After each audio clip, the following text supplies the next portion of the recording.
Esse é o nosso assunto que a gente debate aqui no estúdio. Eu recebo a psicóloga Andréia Amorim, o Cláudio Antônio e a Andréia Martins, que passaram por essa situação da dependência do álcool. Muito boa tarde a todos, obrigado pela participação aqui no Fala Espírito Santo, nessa quarta-feira de cinzas. Andréia, eu queria começar com você. Qual é a sua história envolvendo a dependência do álcool? Boa tarde.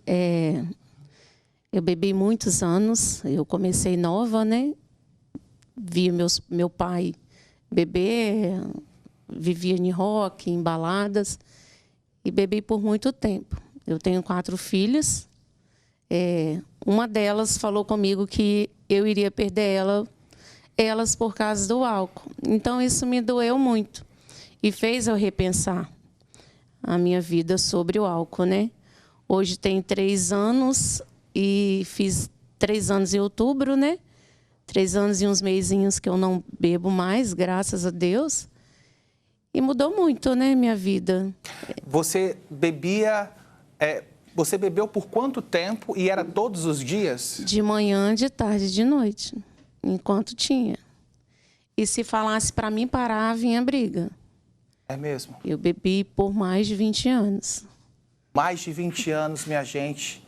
De manhã, de tarde, de noite, enquanto tivesse em casa ou ao alcance. Em casa, na rua. Se eu conseguisse algum bar que me desse crédito, era bebida e por aí ia.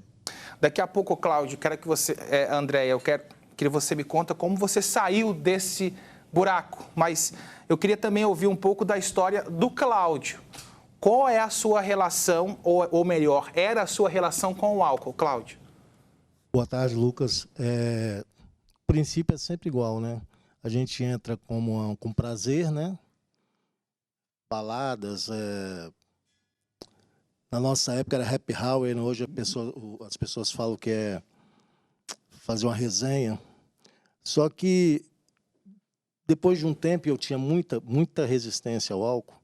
Depois de um tempo, foi acontecendo que a gente saía para um happy hour. Meus colegas iam para casa tudo 9 horas da noite, 8 horas da noite, 10 horas da noite no máximo, e eu continuava meu happy hour. Eu sempre gostei muito da noite. Você começou a beber por causa dos amigos, das amizades? Não. Por que você começou a beber na sua rotina? Olha só, eu estou com 58 anos. Na época, na minha época, né, a gente, masculinidade, a gente começava a beber cedo, fumar cedo. Né? Só que a minha droga de eleição sempre foi o álcool. Cigarro não me apeguei muito, mas o álcool eu sempre gostei muito. Por quantos anos você bebeu, Cláudio? Eu comecei muito cedo, eu comecei com 15, 16 anos de idade e bebi até 2006. Alguma vez você colocou a sua própria vida em risco ou a de quem você amava por causa do álcool? Botei, muitas vezes. Como foi isso? O que você pode contar pra gente? Eu já tive, eu fazendo minha despedida de solteiro mesmo, eu tive um acidente com um carro. O acidente, na verdade, foi uma coisa pouca. Só que vinha passando um veículo da polícia, né? Coincidentemente no mesmo local, porque ele não tinha sido chamado. Aí os 2 policiais que estavam dentro do carro resolveram parar. Na hora que eles resolveram parar, eu falei com eles: olha, ninguém chamou vocês aqui não. Vocês pararam aí à toa, vai atender onde vocês estavam. Nossa, você não tinha noção do que tinha se envolvido. Eles voltaram. Eles voltaram e deu ruim para mim. Porque eles foram me atacar, né? Eu acabei agredindo o policial, fui algemado. Não fui para a delegacia na época, né? E você estava alcoolizado no momento? Estava alcoolizado. Que situação, Cláudio. Não fui para a delegacia na época porque... Nem sei, me levaram na época, tinha um depósito de carro na Leitão da Silva. Eles acabaram me levando para lá. Que coisa. A gente está contando aqui as histórias da Andréia e do Cláudio e que, muito possivelmente, quem está assistindo o Fala Espírito Santo agora conhece alguém da família ou tem alguém próximo que está nessa situação de vício no álcool. Por isso eu quero a sua participação. Fala no zap, no 279-9942-2478. Envie o seu comentário que eu registro durante o nosso bate-papo. Andréia, uma vez que a pessoa está no álcool, existe muito aquela pessoa que diz, não, eu bebo todo dia, mas eu não sou dependente, não sou viciado no álcool. É aí que está um dos perigos disso tudo? Lucas, a maioria faz isso. Eu acho que até socialmente as pessoas elas percebem o problema do alcoolismo quando a pessoa cai no chão, provoca brigas, problemas, mas não esse início de não conseguir ficar sem o álcool, né? Até porque ele é aceito socialmente, né? Então tem as saídas após o trabalho, às vezes eles fazem isso todo dia, muito estresse no trabalho também ou em casa. Ah, eu bebo para relaxar, eu bebo para isso. Então, é difícil as pessoas identificarem que isso já é o alcoolismo. Verdade, é difícil sair desse poço. Já temos participações aqui no Fala no Zap. Olha, Lucas, boa tarde. Eu comecei com 15 anos. A minha mãe tinha um bar. Eu bebia todo dia e tenho esse hábito até hoje. Mais uma participação. Boa tarde, Lucas. Eu sou a Laila, de Nova Betânia, Viana. Ela estava recentemente, né? A minha mãe estava recentemente desaparecida justamente por conta do vício com álcool e também drogas.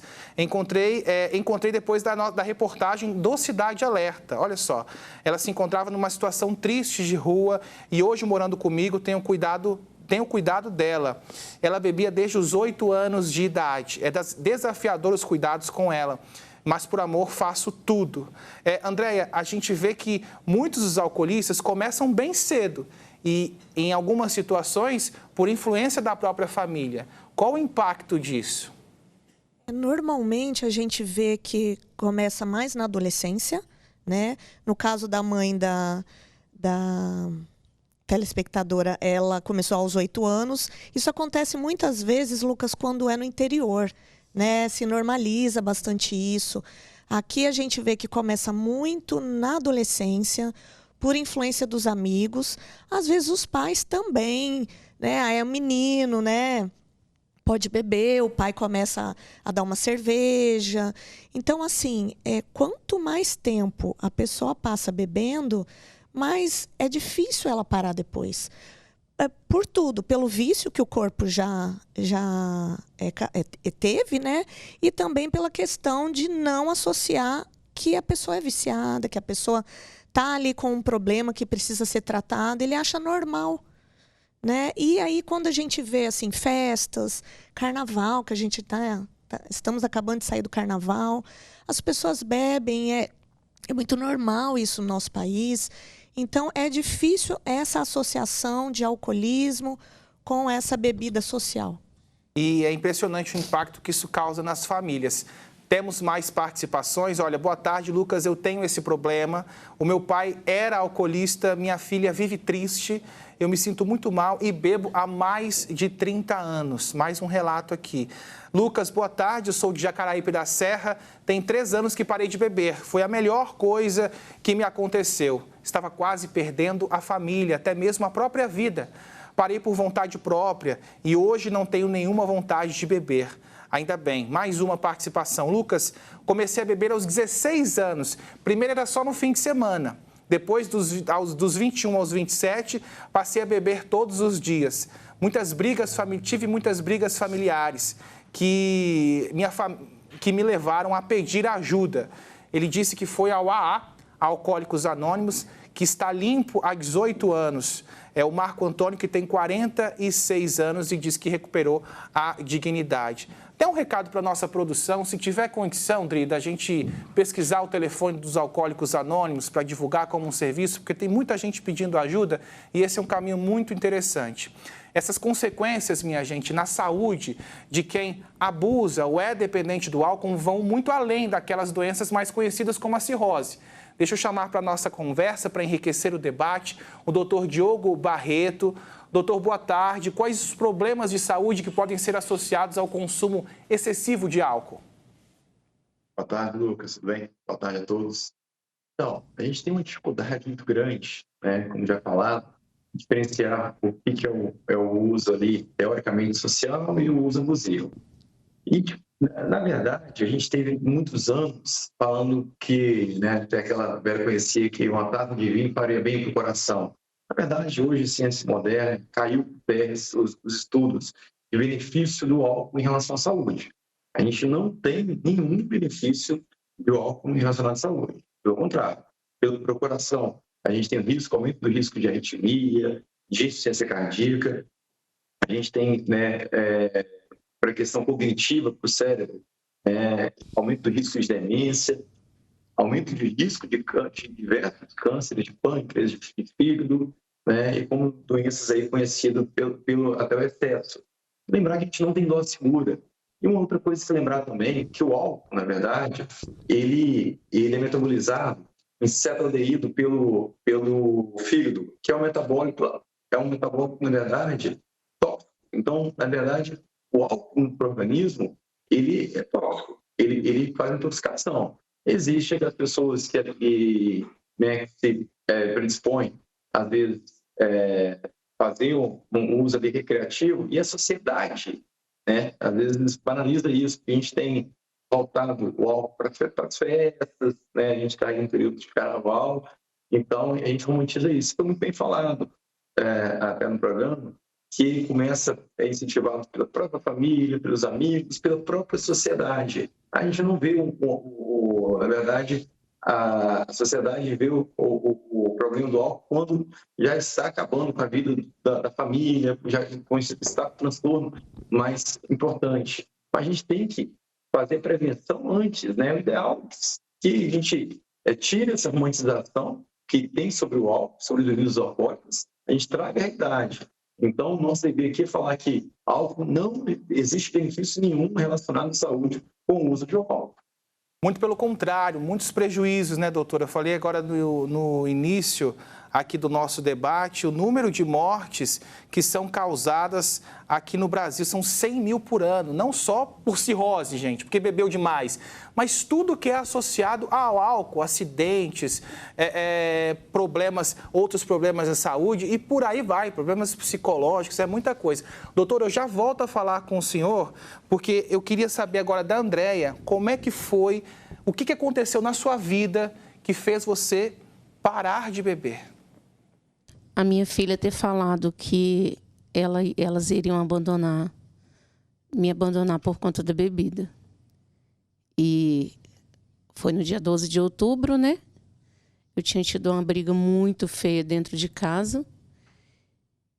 E no dia 13 eu acordei bem pensativa e optando em não mais. Seguir minha vida. Participei depois, uns meses depois, de um encontro com Deus, que me ajudou muito. Eu falo sempre para as minhas amigas, se você quer presentear alguém, leve um encontro com Deus. Uhum. E justamente depois desse período você parou? De vez, Nunca graças mais. a Deus. E já faz quanto tempo? Tem 3 anos. 3 anos. Fez 3 anos em outubro, né? Uhum. Dia 13 de outubro. Cláudio, e você? O que aconteceu na sua vida que você falou, não dá mais? Lucas, olha só, a gente vai acumulando muita perda, né? E uma das perdas que eu tive foi do que tange ao familiar. A minha esposa, meu filho. E eu fiquei em casa sozinho.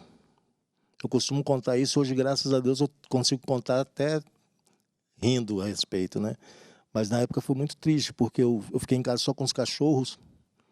E chegou um dia que eu subi no terraço para poder dar comida para os meus cachorros. E todos os 3 que eu tinha no dia, eles foram para dentro da casinha, não quiseram nem comer na minha mão. Aí aquilo ali eu sentei na escada e pensei, falei, nossa, já perdi filho, já perdi esposa, agora nem os cachorros estão me suportando. Foi o momento que você falou, não dá mais, senão eu vou perder a minha própria família. Aí eu já tinha ido no AA acompanhando um amigo. Eu já conhecia o caminho. Nesse dia eu desci, tomei um banho e fui para lá. Esse dia foi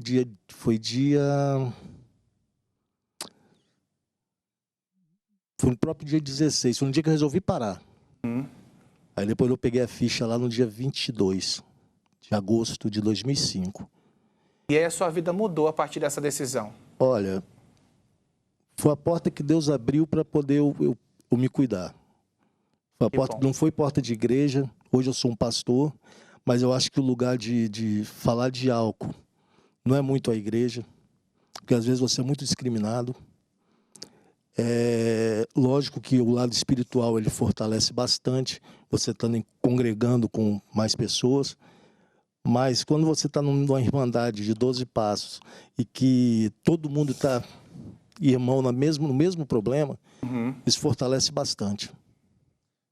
Olha, a gente está falando sobre esse assunto e todos os dias no noticiário a gente traz alguma informação, alguma notícia em relação a consequências causadas pelo álcool. Olha só uma história que nós temos aqui. Um motorista foi preso, olha só, na manhã de hoje, quarta-feira de cinzas, por embriaguez ao volante durante uma fiscalização da Polícia Rodoviária Federal. Foi em Marechal Floriano, na BR-262, região serrana do estado. A PRF informou que a equipe realizava um patrulhamento quando avistou o veículo trafegando em zigue-zague, gente, e em baixa velocidade, colocando em risco outros motoristas. O veículo foi abordado e olha só o que os agentes encontraram. Esse cabo era o quê, Adriana? É um cabo de vassoura que ele usava para dirigir, gente. Ele é PCD, ele é uma pessoa com deficiência, com mobilidade reduzida, estava dirigindo sob efeito de álcool e o exame do etilômetro, o bafômetro, deu 5 vezes mais do que é permitido por lei e estava dirigindo em zigue-zague. Olha só que loucura! Esses agentes da guarda foram anjos da guarda desse homem, porque poderia acontecer algo terrível. E esse é um caso que, infelizmente, a gente registra diariamente no nosso noticiário. As consequências causadas pelo uso irresponsável e abusivo do álcool. E eu queria chamar o doutor Diogo para saber o seguinte. Existe, doutor Diogo, alguma evidência científica que aponta que uma pessoa tem uma facilidade maior de ser dependente, o gene do vício do álcool, enfim, como queira chamar? O que os estudos científicos falam sobre isso? Não existem. A gente fala que isso é um acaso. E se você expor pessoas, oferecer, iniciar bebida alcoólica para um indivíduo, você está exposto a que ele vive dependente. E aí, volto a dizer a questão da romantização. Às vezes a pessoa ali já ultrapassou, por exemplo, o termo de alcoolismo, de alcoolista hoje, são os critérios, e existe do leve até o grave, e para você ter alguns dos critérios leves, da pontuação, pontuar leve, basta fazer excesso, por exemplo, de bebida alcoólica uma vez por semana. E isso é muito comum na nossa prática hoje. Na verdade, as pessoas começam a fazer uso de bebida alcoólica na sexta-feira, faz ali, acende 2 doses, ou 2 latas de cerveja, ou duas taças de vinhos, e assim vai por diante, 2 doses de destilado, de 2 doses, uma dose, na verdade, 2 doses, já é um consumo abusivo naquele dia. Se ela faz isso mais de 2 dias por semana, por exemplo, na sexta, no sábado, já está sendo exposto. Então, assim, isso muito, esses gatilhos, vão ter pessoas, e não dá para falar, essa pessoa, vamos dizer, estudo genético, não, você tem a suscetibilidade, você tem predisposição para ter isso desenfreado.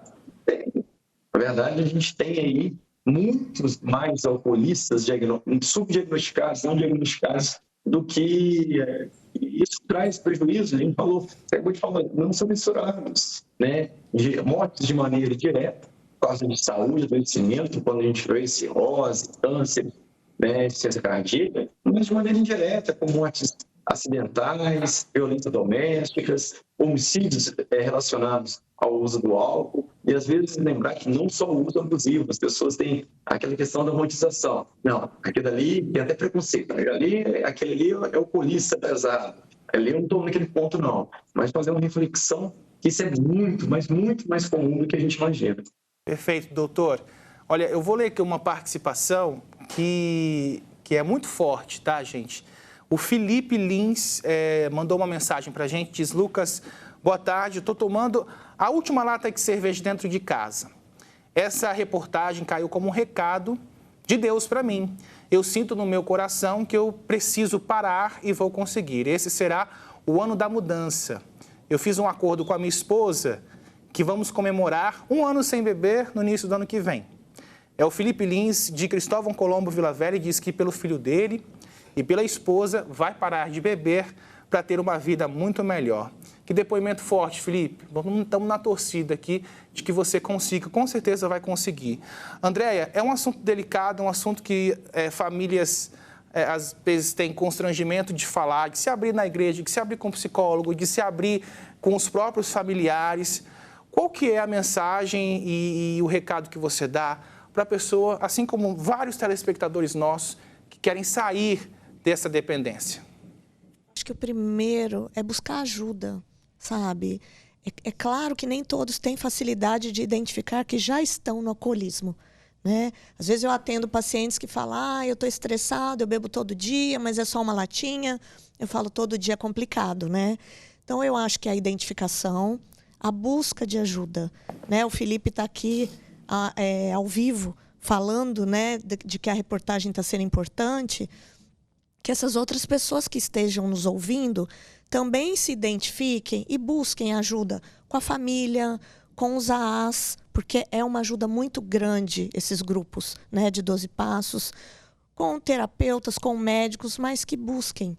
Porque se deixar, depois chega a momentos que a doença já se instalou e algumas outras coisas também. Perfeito. Né?